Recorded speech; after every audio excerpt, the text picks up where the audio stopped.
자, 6번째는 우리 시험에 출제가 됐던 거잖아요. 출제됐던 거고, 내담자의 정보 및 행동에 대한 이해 중에, 자, 가로, 전이된 오류가 있어요. 전이된 오류. 오류니까 당연히 정정해야 되겠죠. 3가지를 쓰고 간략하게 설명하라 그랬습니다. 이걸 그대로 쓰시면 될 것 같아요. 여기 있는 문장을 그대로 쓰시면 되는데, 지금 보면 좀 길어요, 여러분. 길어서, 1, 2, 3 중에 한 2개 정도만 여러분들이 선택해서 쓰시면 되겠고요. 자, 여기는 한계 오류와 논리적 오류가 좀 짧죠. 이건 그대로 하시는 게 좋습니다. 여기에서 정보의 오류가 있습니다. 정보의 오류. 여러분, 오류라고 하는 것은 잘못된 것이다 라고 하는 거예요. 잘못된 거. 그러면 앞에 있는 단어가 정보잖아요. 내담자는 직업세계에 대해서 충분한 정보를 알고 있다고 잘못 생각하고 있다. 여기가 중요한 거예요. 이걸 먼저 가져가셔야 돼요. 직업세계에 대한 충분한 정보를 알고 있다고 뭐라고요? 잘못 생각하는 경우가 있다. 이게 바로 정보의 오류라고요. 정보의 오류. 이러한 경우 보충 질문을 하거나 되물음으로써 잘못을 인식시켜줘야 될 겁니다. 잘못 알고 있으니까, 잘못 생각하고 있으니까 보충 질문, 되물어서 잘못을 인식시켜줘라 라고 하는 것이에요. 자, 저는 여기 있는 1번을 추천합니다. 1번 추천하고요. 정보의 오류에서 쉽게 쓸 수 있는 부분이거든요. 근데 2번 부분은 여러분들이 참고만 하셔도 돼요. 2번 부분은 참고. 내담자의 대화를 잘 이해하지 못했을 경우 내담자의 마음을 읽거나 이해할 수 있다는 편견이나 아는 체하거나 상담자 자신의 경험에 비추어 미루어 짐작하지 말고 이해하지 못한 부분에 대해서 구체적으로 질문을 해라 라고 했습니다. 보충 질문을 하는 방법이고요. 되물었을 때 이렇게 해라 라고 하는 거죠. 근데 여러분들 이거 쓰기는 힘들어요. 쓰기는 힘드시니까 참고적으로 보시고요. 3번 추천합니다. 여러분들이 여기 뭐 정보의 오류 안에 또 뭐가 있고, 그렇죠? 정보의 오류에, 한계 오류에, 논리적 오류에 안에, 하위 종류들 있잖아요. 그 하위 종류들의 종류만 쓰면 됩니다. 왜냐하면 전이된 오류 정정하기에 큰 틀만 잡으면 되잖아요. 3가지만. 그런데 예를 들어서 삭제를 설명하고, 불확실한 인물을 인용하고, 불분명한 동사를 사용하고, 제한된 어투를 사용하고, 참고 자료가 있다. 이런 것들만 이렇게만 쓰면 되는 거지 여기 안에 있는 내용까지 다 서술할 필요는 없다는 거예요. 알았죠? 자, 삭제라든지 불확실한, 자, 불확실한 동그라미, 불분명한 동그라미, 제한된의 동그라미, 이러한 것들이 좀 머릿속에 생각나시면 좋겠어요. 자, 삭제, 불확실한 인물의 인용, 불분명한 동사의 사용. 이거는 지금 정보를 잘 모르고 있기 때문에 불확실, 불분명하게 간다라고 생각을 하시면 됩니다. 여러분들만의 암기법이 있다면 좀 암기법으로 외우셔도 좋아요. 예를 들어서 뭐 정보의 오류는 블라블라 이런 식으로 정보의 오류는 삭제, 불확실한 인물, 불확실한 동사, 제한된 노트, 참고자료 이런 식인데 이러한 것들이 좀 길잖아요. 어렵기 때문에 앞 글자나 중간 글자를 따가지고 그냥 암기법을 좀 만들어 놓으면 쓰는 데 있어서 도움이 될 겁니다. 자, 이제 2번째 오류 들어갑니다. 2번째 오류는 한계의 오류입니다. 2번째 오류는 한계의 오류. 우리가 한계가 있다라고 하면 제한된다라는 말을 많이 쓰거든요. 제한된다. 그래서 한계의 오류에서 한계가 있으면 여기 보면 제한이란 단어가 눈에 띌 거예요. 경험을 통한 관점만을 본다라고 했어요.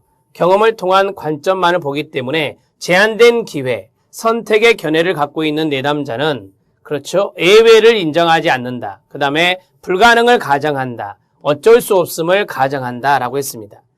우리가 이제 경험 안 해본 것은 불확실하기 때문에 이러한 것들은 되게 추구하지 않잖아요. 그래서 경험을 통한 관점만을 본다. 그래서 제한된 기회나 선택에 대한 견해, 이러한 것들을 갖고 있는 내담자. 한계가 있다. 그 말이죠. 이 내담자는 지금 어떤 생각을 하겠어요? 이거는 제한된 거다. 이건 한계가 있는 것이다. 라는 생각을 한다. 이 말이죠. 그래서 예외가 있는데 그것을 인정하지 않는다. 불가능을 가정한다. 그 다음에 어쩔 수 없음을 가정한다. 이게 바로 한계 오류 종류 3가지잖아요. 예외를 인정하지 않는다. 불가능을 가정한다. 그 다음에 어쩔 수 없음을 가정한다. 이 3가지가 바로 한계 오류에 들어있는 겁니다. 이 문장을 그대로 작성하시면 돼요. 자, 논리적 오류입니다. 논리적의 동그라미요. 이것은 논리적 오류는 쉽게 이야기하면 논리성이 부족하다라고 하는 거예요. 내담자가. 자, 내담자는 논리적으로 맞지 않는 진술을 한다. 이건 좀 쉽게 이해할 수 있겠죠? 자, 그리고 의사소통까지 방해한다. 여러분들이 좀 논리성이 부족한 사람하고 의사소통하면 잘 되던가요? 잘 안 되잖아요. 그래서 방해하는 경우로서 잘못된 인간관계의 오류, 마음의 해석, 제한된 일반화 등이 있습니다. 자, 세 가지 정도만 쓰세요. 잘못된 인간관계의 오류, 그 다음에 마음의 해석, 그 다음에 제한된 일반화. 요 세 가지 정도 쓰시면 됩니다. 내담자의 정보 행동에 대한 이해 중에 저는 전이된 오류 정정하기 이 대목을 보았습니다. 오류를 생각해 주세요. 오류를 생각해 주면 세 가지 정보의 오류, 그 다음에 한계의 오류, 그 다음에 논리적 오류 세 가지가 먼저 딱 세팅이 돼야 돼요. 채점 매는 사람은 그것부터 보거든요. 그게 맞았다 그러면 내용을 읽습니다. 그렇기 때문에 이러한 큰 틀은 여러분 틀리시면 안 돼요. 만약에 세 가지를 썼잖아요. 간략하게 썼는데 두 가지만 맞고 하나 틀리다 그러면 하나 그냥 그어버리고 부분 점수를 줍니다. 그리고 만약에 두 개가 틀렸다 하나만 맞았다 그러면 부분 점수 또 적게 받죠. 이런 식으로 되기 때문에 큰 틀은 잘 잡아주셔야 됩니다. 자, 그러면 여러분들한테 묻습니다. 전이된 오류 정정하기의 세 가지를 말씀해 주세요. 시작. 정보의 오류, 그 다음에 한계의 오류, 마지막은 논리적 오류. 그것을 잘 알아놓으셔야 된다는 거죠. 그리고 나서 쭉 써 내려가시면 됩니다. 자, 이제 그 다음으로 10번 문제를 보도록 하겠습니다. 10번 문제는 많이 나왔던 문제입니다. 많이 나왔던 문제인데요.